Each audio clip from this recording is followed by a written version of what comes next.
What is up, podheads? Back with another episode of the Podio Slay podcast. My name is Tony, joined as always by Anthony.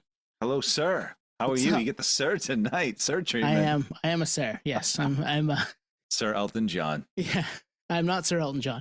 Sir I'm just Paul Tony McCartney. of Podio Slave. I've been recognized before, as our friend Brian Fair likes to say. You get recognized. It's happened. How did that go down? We were my wife, my brother-in-law, and my sister-in-law were at a concert, I suppose, show in Portland, Maine, and I can't remember his name. I could find him in the DMs, but a guy that had come up from like North Carolina to see the show and was like, I know you. You're Tony from Podio Slave. And I was like, what's up, dude? It was awesome. So shout out him. I forget your name, and I'm really sorry that I forget your name. I wasn't even sure I was going to talk about this, so here we are. But yeah, I've been recognized before. It's like the last thing you'd ever think would happen. Totally. Yeah, I wasn't looking to be recognized ever. I just go to a show. Really? I just talk every week in my basement every week with my 324 straight weeks. How about that? Well, hey, it's not even a segue to this episode, but we're here tonight because we talked to Travis from Piebald, a band we've loved for what? Almost 25 years? Close? Yeah, pushing 25 years. Yep. That's insane to me. Because at one point we were 25 years old, and that felt like it feels so long ago. Exactly. But yeah, 25 years. And it's funny, like, I'm so glad we had him on, but I'm surprised it took us this long. But I'm kind of happy we waited because now was a good time to chat with him. Like, they're back with a new album. They got Tales for the Rages coming out next Friday. If you're listening to this on the day this drops, right? June 12th? Yeah, June 12th on Iodine Recordings, who we're huge fans of Iodine. We've been fans of Iodine for a long time, too. Probably almost as long or as long as Piebald. So great home for them. New record. First one in how many years? 16, 14, something like that. No, it was right? like 19. Accidental Gentleman, which is a great album, too. Yeah, 2007, right. So 19 years. That's a long time. They did a little Christmassy thing a few years back, but first full length of new stuff, and it sounded like they might have more, ready to go for the next round. So excited that there's a new Piebald record coming at us here 19 years later. And we get to talk to Travis about it and his puppet. Oh, that's right. He showed us this puppet. And we do get into some stuff with the old album, some of the old album artwork. I won't even give away what album it is, but he gave us some lore about some of the old albums. Oh, yeah. Some great lore right at the end of the episode. So you got to listen to the whole thing because it's awesome. You have to. I'm not telling you what album, but it's a special album. But yeah, they have one of the coolest band trajectories, like starting in the 90s, mid 90s, and that mass scene, even all the way up through this, like, we'll call it a hiatus and kind of a lapse between albums. The fact that they're back, like, some bands don't come back. Some bands, they're gone forever. Right. Yeah. That's come up a bunch in the last couple of months, just us talking about music and bands and stuff. And the other thing is, I think we mentioned, because we talked to Travis before it was announced, but their show at Bridge 9, there was some rumblings that might happen. It was announced and sold out like immediately. So in minutes. If you're going to that, we're jealous of you and enjoy it. And it's pretty fucking awesome that you're going to see Piebald right off of a new record in a small room like that. Shout out Bridge 9, shout out that whole scene, because it's so much fun down there. Hell yeah. Let's roll, man. Travis from Piebald, new album, new episode, new label, all of it. Let's go. All right, we're here with Travis from Piebald. Travis, we are really excited to chat with you. We really are. That is exciting to me as well. We are really excited. And I think a lot of it, I was thinking about this. I mean, we've been listening to your band for almost 25 years. But I was thinking about it, like, in my head, I associate Piebald with just good memories. And it's seeing you guys. I lived in Massachusetts in the 2000s, and Piebald was the soundtrack to our drives from the South Shore to Cape Cod. It was meant to be. We booked you guys in college. One of my best friends, who Piebald is his favorite band, played you guys at his wedding. Played the Stalker because the claps got the crowd into it. Just like all those, it's just like Piebald, just feel good, man. I love it. Yeah, I hope that is a memory that a lot of people have associated with us, whether it's from the shows or listening to records with their friends, or yeah, I don't know. I'm finding too, as I get older, it's not only a show sometimes for people, it's like a reunion, especially in Agree. Massachusetts. We see people, or when we played Portland, Maine, brought together people who hadn't seen each other for, 15 or 20 years. And I was like, we were the catalyst for this. They wouldn't have seen each other otherwise.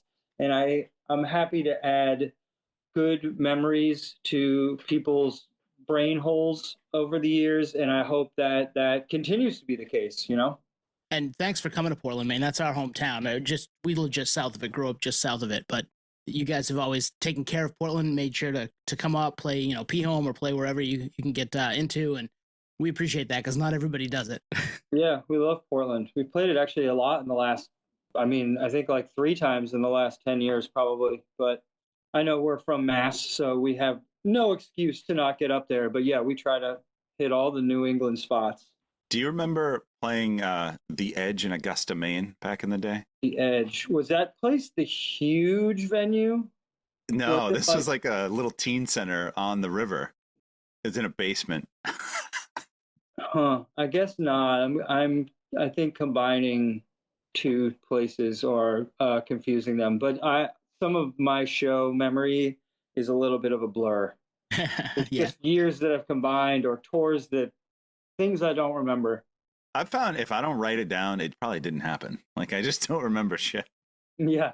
Yeah, no, there has to be something that makes the show stand out for me to really remember it. Otherwise it will get lost in the shuffle. Sometimes I can remember them, but other times it's a little bit harder. And I'm like, was that in the 90s? Was that in the early 2000s? Was that in 2015? I don't know. But yeah, there are a lot of wonderful memories. And I guess it's good that there are so many that I can't tell them all apart.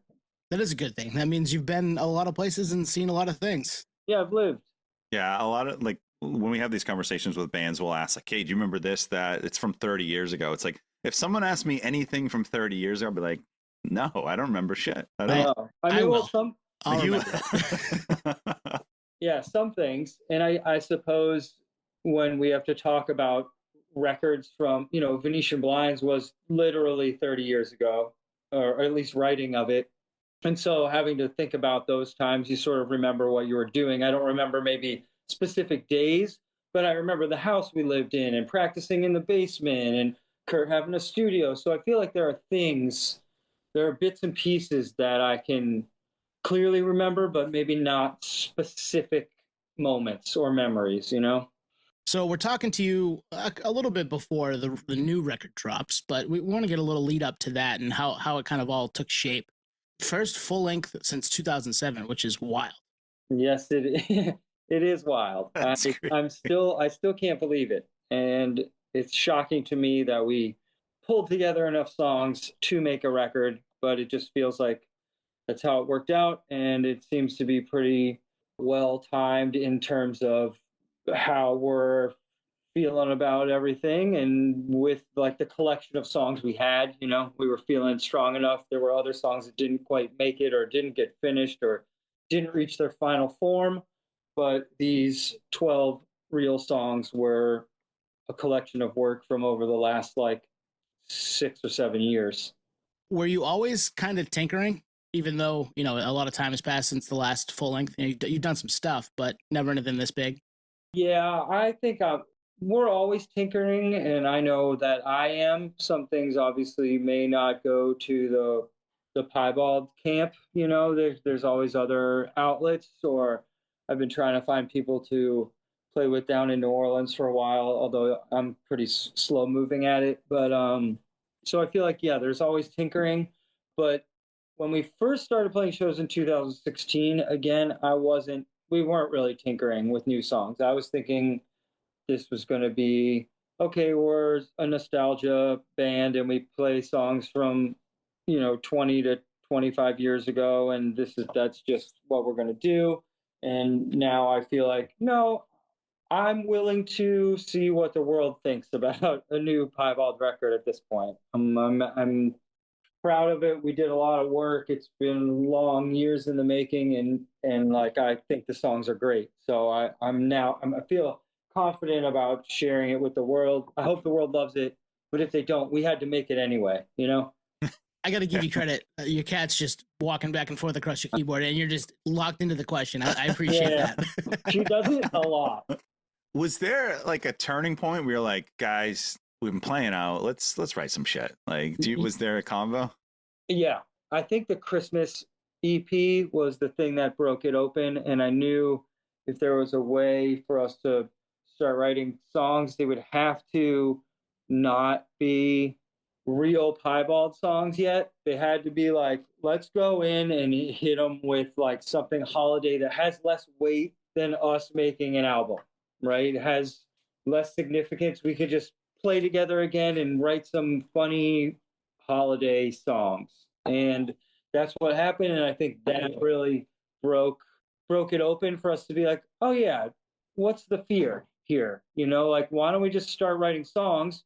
We'll record them. And it was a lot of different sessions over the years. So nothing had to be finished at a particular moment. Or if we thought when we left the studio that the song wasn't as good as it could be, we would do more editing and then go re-record it again when we thought we had the format right or like the pieces in the right place.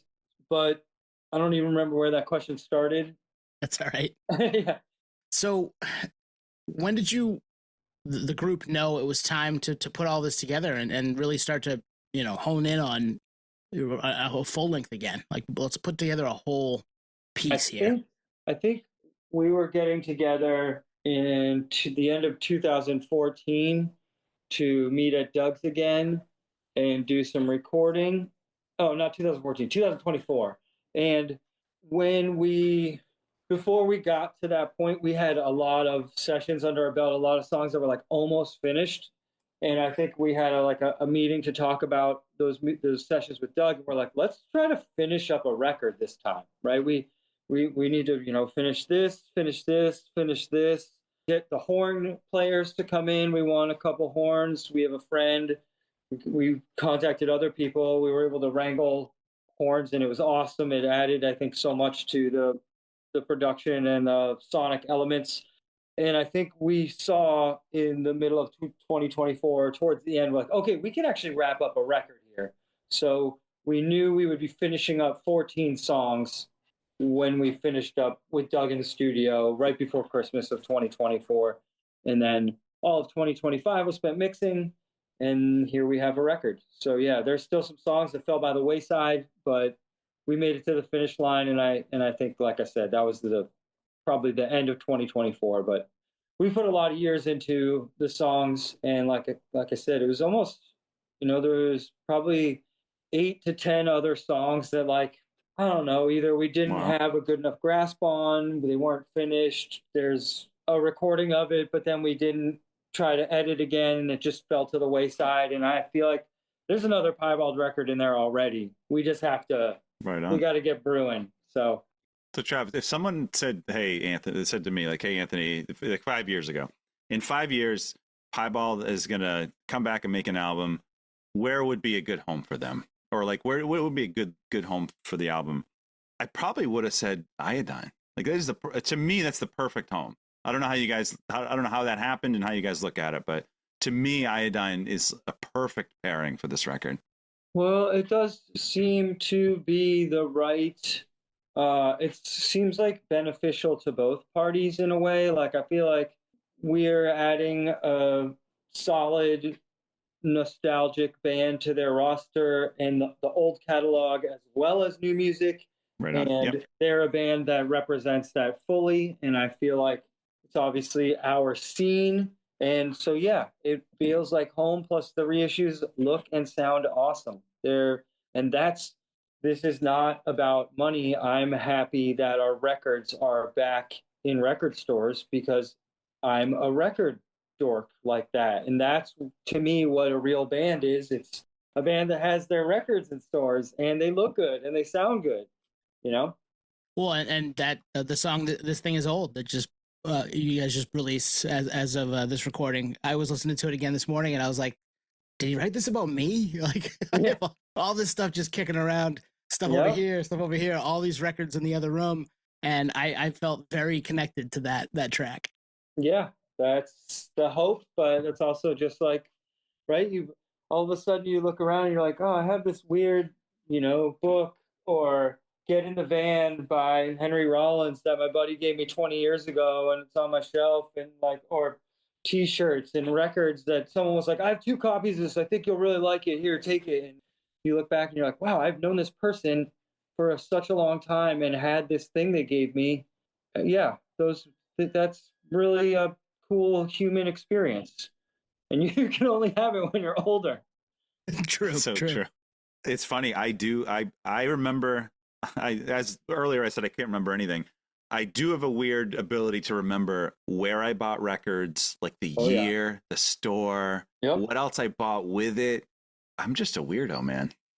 Sometimes I remember the first time I heard something, those moments, and it might not be like super specific, but you're like, I remember maybe it was the first or second time I listened to this, and I like was reading the liner notes or driving in my car, and I just realized I'm not the same person anymore. Like something just happened. I've been transformed.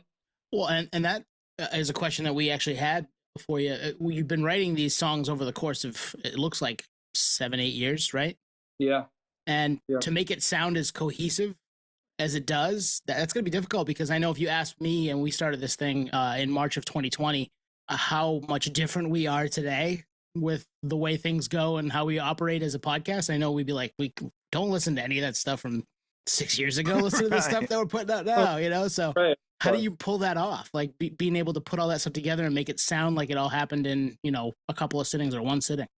I guess I think it's maybe partially two things. It's like the Piebald vibe, right? That's just going to be there no matter what, I hope. Like maybe, I don't know if it's from the guitars, which are almost always the same amp that we use on stage. When we go to Doug's and it's guitar time, it's like my JCM 800, Aaron's JCM 800, Doug's JCM 800, Doug's JCM 2000, and then we're like just plugging in, and like it's the amp sound we've used forever, and it's I don't know. I guess guys who have been playing together and now with Luke for literally 25 years and longer for the other 3 of us. And I guess it would be crazy to me if we were like putting together this collection of songs and they just sounded so wildly different that it wouldn't fit together. It just seems like that's what your band already is, sort of like a type of thing, right? And so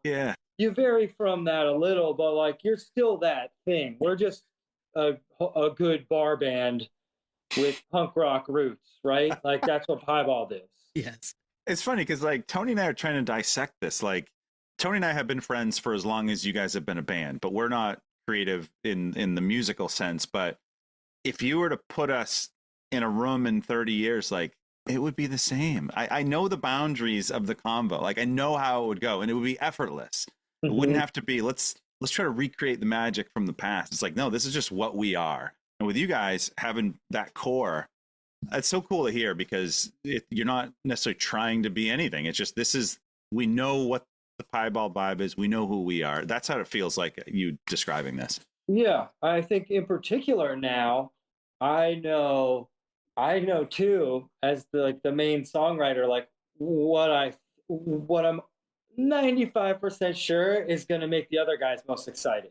There you go. I like that. Like, I try to be like, all right, what do I want to do first? And then how do I make it so like I feel like I'm writing the song that like all the other guys want to play and hear? But yeah, when everyone else is pumped, I'm obviously more pumped. Hell yeah. Yeah. And that comes with time, right? That comes with being around each other forever and knowing what makes each other tick as far as, creation goes and all that. And that probably took time to get there too, right? Like you needed to work some stuff out. Absolutely. I would absolutely say that. And I think that's also the strength of having so many songs when we got to it being like almost record time is you're like, well, these just don't feel good enough.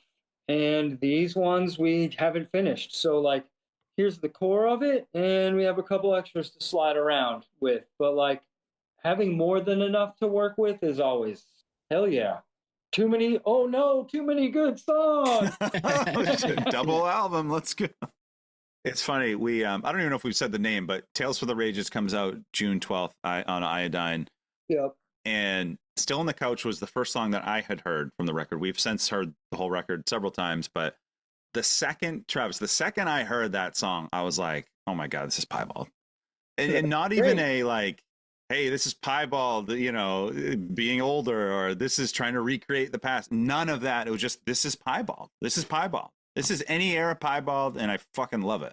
Well, that is great news, and that's what I'm hoping for all around. And I did tell myself in the songwriting process, I was mentally thinking, and I don't know how this manifested itself, but I was mentally thinking over the course of writing songs and thinking about song structure and what a song does. I was thinking about trying to go backwards to go forwards. Like, think about what chord would I go to next when I was playing guitar in 1998, and try to kind of think about not in a sense of like derivativity, but more of like, what made me feel so visceral about those moments, or what was the immediacy, the connection to music and immediacy that like sometimes gets lost when you get older. And so I think there was a conscious effort to continue a vibe, or go trace it back and think about it while making these songs. I like hearing that, especially where you've been doing it for as long as you have, because like it brings together the fact that you've been doing it a while and that you still have something to say, right? Like you're not just trying to retread old ground. This record has some stuff to say about today too, which I really dig. And to put that through the Piebald lens and have that, you know, to listen to over, you know, however many more years I have on this earth, that's pretty awesome. Yeah, I keep saying, you know, it will be some people's favorite Piebald album, and that rules.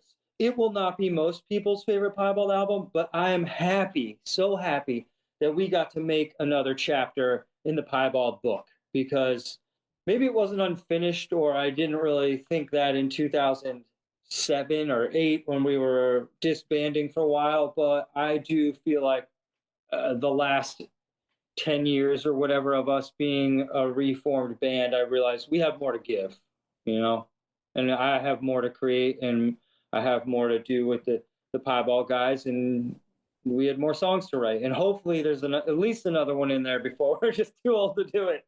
Yeah, that's awesome. Well, you said something earlier, which I think is the best way to describe Piebald, is you said it has the Piebald vibe. Like if someone who had never heard Piebald before was like, what's going on with Piebald? I would probably say they're just a vibe. And I don't think you know the vibe until you listen to it. That vibe is still there. And that was like, for me, always the big draw with Piebald. It could be serious when it wanted to, but it was funny as fuck when it wanted to as well. And to me, like, that's what it's all about. I think to me, you never took yourselves too serious, but you took the craft serious. Absolutely. And I think now we take the craft maybe sometimes too seriously, because we're just very democratic. And also I think that when someone in the creative process in Piebald doesn't like how something is going or the vibe of a song, they'll let you know. And while it's sometimes disheartening as the creator of said thing, you realize, thank you for not wasting my time. Like, let's not, why push this fucking rock up a hill if you don't like it? We have tons of other things that we can do, right? That takes growth to get there. Yeah. Yeah, it does. And, you know, you don't always understand people like that. And I've been very fortunate with the Piebald guys that, like, we're pretty good at communicating. We're unfortunately super democratic, because I think that is sometimes takes us too long to get some things done. But that's the way the band is supposed to be to me. So that's how that's how it's going. That's how we roll. I picture one of you not liking something and just standing up and filibustering for 24 straight hours. And no, we're not doing this until I, stand down. Travis is stroking his beard the whole time. Yeah. Yeah. And I'm like, I don't know. Somebody's got to have a gavel too. Yeah. Well, and like Anthony said, you are serious when you want to be, but you also have fun with it. And 100%. you just showed us the puppet you made of yourself, and that is having fun with it 101, man. It's awesome.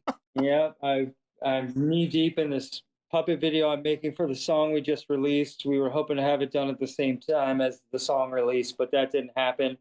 But I hope to wrap up filming today, and then our very good friend Don Raymond of the Format and Fast Break fame is doing the editing job. So he and I have been in constant touch lately, and I'm sure I'm really annoying to him because I'm like, all right, how do you set the camera? Yeah. You know, I'm like 101 guy, and he's like, all right, show me the settings on your phone. And, you know, I have a light. It's like the puppet show element is what can make it, to me, look good and still be obviously very homemade or, you know, DIY. It's like, it's obviously puppet show. Things aren't going to be perfect. You're going to see some hands. You're going to realize most of the stuff in it is homemade. And that is half the point. You know, we're also in the midst of making 4 music videos for the 4, you know, singles on the album. And we haven't made 4 music videos in our entire band's existence. Wow. Wow. Yeah. That's amazing.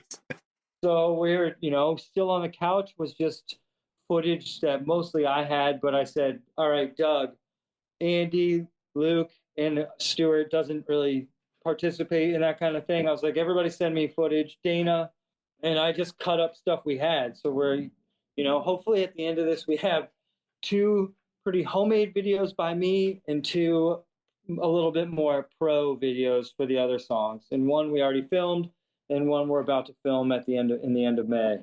Were those fun to make? Yeah. The editing the Still on the Couch video was really fun. I had a good time doing that. And I think the Gentleman Callers video, which we just filmed a couple of weeks ago, is going to look really beautiful. And the star of it is Luke's like farmhouse in his yard. It's just like we shot in his living room, and then we're outside and we're playing wiffle ball and we're hanging out with his farm animals and we're messing around in the barn and we're at the campfire, and like it's just a nice homage to Luke's barn, and hopefully it just looks really pretty, which I have a feeling it will. And then I'm making a puppet show video for one of them, and there is one more video that I think we're filming at the end of May for the song Fun Destroyer, and I have no idea what's happening for that yet, but Nice. It's going to have to happen in a few short days in Massachusetts. Yeah. Hopefully the weather's good. At that point, it should be, right? Yeah, I know we're going to a studio for 1 to 2 of the days to have some sort of either fake like show setting or like a stage show, but I don't know where that ties into like a storyline or narrative or whatever yet. But I'm sure in the next coming weeks we're gonna get more information. So Travis, we're not sure exactly when this episode is going to drop, but it'll be before the record comes out. So some of these songs that I want to ask a couple questions about might not even be out. So, and maybe not even just questions, just some standouts for us. No One Seems to Mind. Love that track. To me, that's like perfect Piebald song. It's upbeat. Love the message. And there's a lyric near the end. Sometimes the bigger the house, the smaller the hearts inside. That just stuck with me. That just, and it's kind of a, you know, deeper cut on the album. That one stood out. Power Smile is more of like a more punk track. Conundrum Speculator with the claps. You bring the claps back. Tony, you like Gentleman Callers. Yeah, Gentleman Callers I like. This Thing Is Old just spoke to me, as I said. And it's More Month Than Money, actually, is another one that has spoken to me over the last couple of months. So, yeah, I think we all understand that, or most of us, maybe not everyone, but a lot of people. Yeah, there's a lot here for many folks across any, you know, population of people. Yeah, I hope people dig it, and I like that you guys all also had different sort of favorites, because I think Luke has a running chart of what people have been saying is their favorite song, just to kind of see, and there's not been really any one song that's particularly one, and he's been commenting on how there's a shocking number of like a widespread, which I think that's great. Okay, again, it's good. We didn't just, you know, put a few bangers out of the gate and then it was all boring after that. I'm glad the second half is also having it's worth its weight it was worth being pressed on a B-side there. Hell yeah. So, Travis, if say I'm an old school piebald head, like, we're the only friends we have era, and I'm a fan from way back, like, what might surprise them about this album? Like, what? Because we're talking 25 years ago. I know, it's wild. What would surprise them? I don't know, that a lot of things are still the same, which is I hear guitar harmonies and guitar harmonies. I just shorten it there, guitar harmonies. Love that. Adding that to the list. Yeah. That is like, if those aren't, I was saying this in another interview the other day, but if you don't hear guitar harmonies in a Piebald album, something is wrong. Like, it might not be every song, but it will be on our album. And if you have a 12-song list of songs, there's going to be probably like 3 or 4 that have at least a little part where it's like Aaron and I doing single note things together. The other thing is, hopefully on this album, we got some of those, like the big chorus thing happening where I think maybe we lost touch with that sometimes a little, but it's like, shout it from the rooftops. Let's go. Blow it up at the chorus. That's the fun shit, man. That's the good stuff. People want to yell along. People want to scream. People want to feel connected, and the emotions you're experiencing, they want to go through them too. So I think that's what made early 2000s Piebald as visceral as it was for people. There's a real connection to it and immediacy. That's the word I like to use. Well, and those big choruses are they're a blast live, right? Because you can get everybody involved. And that's when you're feeling, for me, that's when I feel connected to the stage as a fan in the crowd. So, like, hey, not everybody knows the words to even a band they like, all the verses, right? But you usually know the chorus. Definitely. And it's usually the part that's like, oh, yeah, we're here. Yep. And then you look at your buddy, you pat him on the back. You're like, yeah, like this. Yeah, that's, again, what you talked about at the very beginning, which is the experience of Piebald is like you're having good memories and ones with your friends and probably show memories where you're pumped to be there. And hopefully this record will add more of those memories to people's, memory list or whatever. I would say you nailed it with, the choruses and the sing-along pieces to it. Absolutely. I know you worked with Doug again on this, and Jay Moss was involved, and Jack Shirley. How far back do you go with Doug? Because I think this, you worked with him for a bit, right? A ways. Yeah, quite a ways. Doug and Piebald have been working together since, I guess, when we released Accidental Gentleman in 2007. But we've been recording that record, I think, for the kind of 2 years before that. So we've known Doug for a little over 20 years now, and he's recorded everything we've released since Accidental Gentleman that's new. So our connection to him runs pretty deep, and I think he trusts us as songwriters and creators of like a vibe for the Piebald brand or whatever. But every once in a while, Doug will be like, I think you should change this chord this time. This Thing Is Old is a prime example where he just changed one note in the verses. So twice in the song, it goes to an A instead of a G the second time around. He's like, it just adds a little emotional oomph.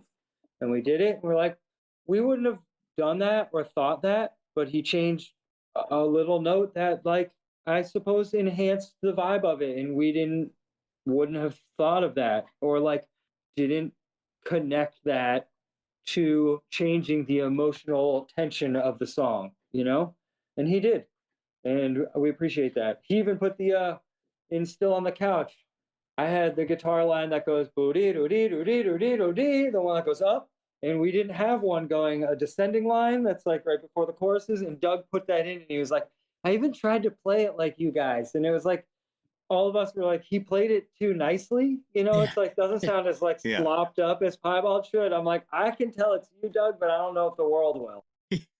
Awesome. So it's nice to have somebody that you can work with for all this time that can, be another set of ears that says, hey, let's try something a little different over here. Absolutely. I think he also knows like when to if he feels strongly enough about something, how to present it to us, in the best way possible. He's also very good at being a middleman between all of us in the studio, because sometimes things are tense, or you're just like antsy, or one guy's been going for a while and you're sitting around. There's a lot of hurry up and wait. There's a lot of like, he's good at being a positive navigator of all of our personalities and weirdnesses, and that's also a huge positive for us.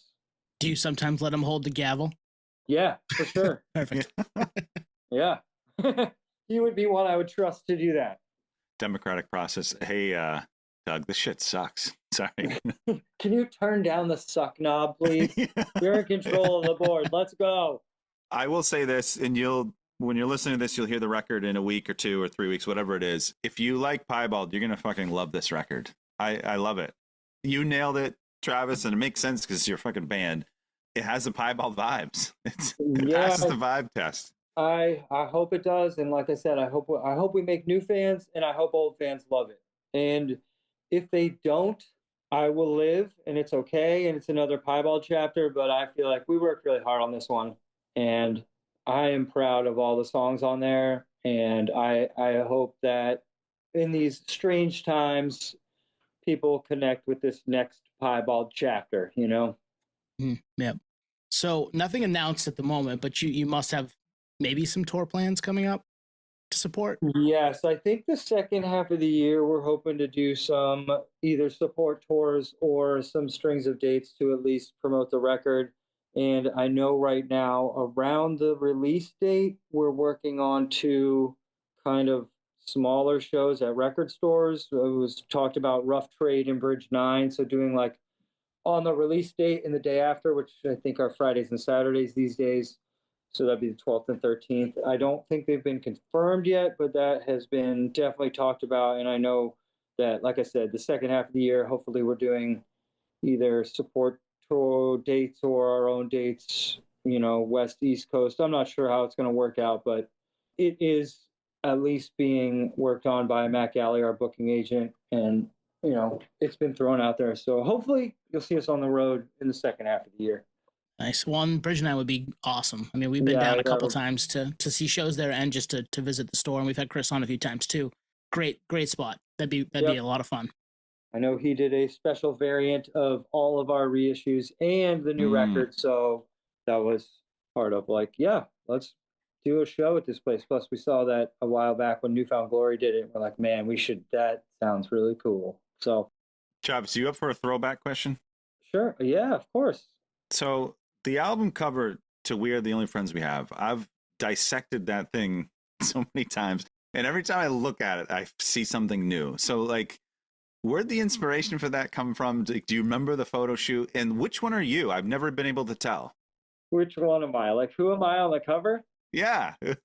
Really? Okay. I am the guy with the orange shirt on the left on the there you go. Okay. The bike. The inspiration, I don't remember exactly where it came from, but I thought it should be a weird collection of items that all get connected by a photograph. So you know how, like, if you're looking at one page of the booklet and you flip it to the next one, there's like some little connecting piece that connects it to the next thing. And then the cover was thought to be like a sort of wild collection of some of those things and some other stuff in just the right, amount of negative space to have it be like intriguing and what is this, and make you ask a certain amount of questions. And then I think on top of that, what added to the uniqueness of it is that none of us are looking at the camera. And I feel like that was an unusual move at the time, at least, or like for the whole band to not look at the camera with a bunch of weird stuff on a couch. It's just like, it doesn't maybe follow some of the normal rules of bands of our ilk in that era. But yeah, it was just a strange collection of things. And I think I remember Rama and I trying to plan out how the things would connect. And I remember him thinking at one point, talking to me about how he's like, I think the album title isn't serious enough or something, or this layout isn't serious enough for it. And I was like, I don't know, we got to try it first. Like, let's try it. And so, yeah, I remember being very, very hungover the day we shot the photos.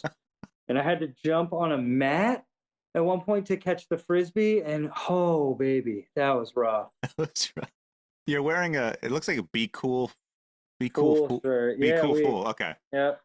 It's Yeah. iconic, man. It is. It's an album cover that I think I've taken for granted. It's just always kind of been there, and whenever I see it, I'm like, it's iconic. Yep. And the four monkeys, the hear no evil, see no evil, speak no evil little wooden monkeys, those were in John's basement where we would practice. And there's like some stuff that was from our basement in Somerville. And I think that the couch we got at a thrift store and we just left it outside afterwards. Like it was, yeah, we just collected a bunch of stuff and kind of set it up. And I remember Jeremy Weiss was there, and Claire, and Brian Sheffield. So there's multiple photographers in the house who all were like, okay, we'll move this a little bit over. And, you know, Travis, you get on the exercise bike. And then they snapped so many photos. But I do remember part of, I think what is interesting about the photo is us not looking at the camera. No one. And I'm just noticing now, I've never noticed this. I mean, I have, but never intentionally, is you have a box of Cheez-Its in your hand? Yeah, I'm eating at the time. You know, there was Cheez-Its in my mouth while we're taking the photo that ends up being the cover of the album. It's amazing. Yeah, that's so good. I'm so glad I got to ask this question because again, it's one that I've looked at a million times, and I'm still the pizza boxes. I'm still noticing shit. Pizza, so it just became part of, you know, it became part of the scene, part of the whole thing. Yeah, that's so good. That was a wild day. I have some real. John Cheese we needed a kiddie pool, and we sent John Cheese out to just find one, and he literally just pulled over in some like neighborhood and climbed a fence and stole a kiddie pool and like brought it back to us. And he was like the hero of the day. It was incredible. You know, it's like I've a very specific memory of him coming back up to this warehouse district where they had one of those infinity walls that was all white. That's where we took the photos, and he like dragged his pool in, and we're like, oh my God, we're all cheering for him. It was epic. It was awesome. That was my childhood pool. Thanks, guys. Yeah, sorry. You probably didn't get it back either. You know? Yeah, no, gone forever. Sorry. Yeah, for sure. But made a historical, or at least for Piebald, a historical family photo. I would take that trade-off as somebody who lost their Absolutely. pool. If they found out it was theirs, be like, that's kind of cool, actually. Yep. I wonder if someone out there knows. If they don't, they might now. Yeah, that's true. It's true. This has been fun. This has been amazing. I love, the whole story of you guys. I love just the regional connection.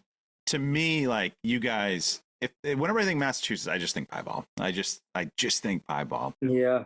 You know, I live in New Orleans now, but I know, you know, and I love it here, but I know that I wasn't made here. You know, I know I was the basis of who I am was made in Massachusetts and New England. And, you know, I know we are part of the Merrimack Valley / Boston musical legacy, and I'm proud to be a part of it.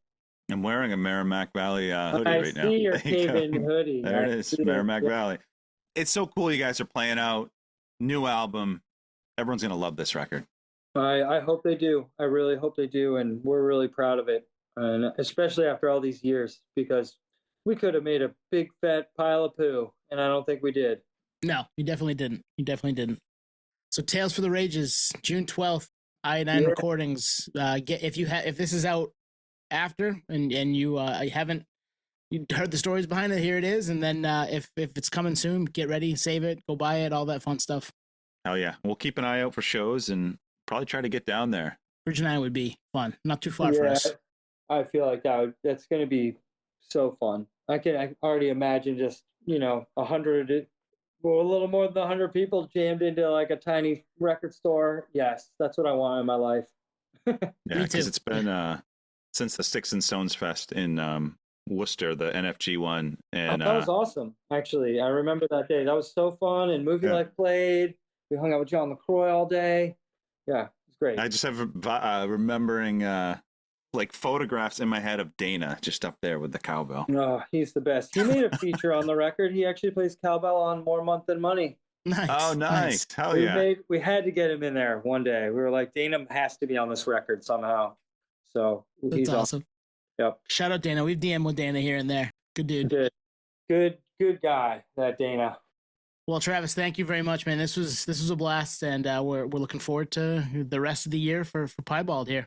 Yes, thank you for having me. Thanks for all the kind words, and yeah, I can't wait to hear the podcast in its out in the world form. Hell yeah. Coming soon. Thank you. Coming soon. Thank you for listening to Podio Slave. We are at Podio Slave on X, Instagram, TikTok, all of the places that you can find us on social media. It's at Podio Slave. We are Podio Slave Podcasts on YouTube. Subscribe to us there. If you want to contact us, hit us up at podioslavepodcast@gmail.com. And hey, if you've got a minute, leave us a review. Tell a friend. We'd really appreciate that. Thank you. Look at that. Okay, let's get interview started. You can talk to this guy. Yes, perfect. All right, Travis's puppet is here. Oh my God, I should start doing interviews like that. You absolutely should. Just stay in puppet character the whole time. Yeah, That's amazing. Travis isn't here, but I am. Yeah, exactly. All right, Anthony, you want to start us?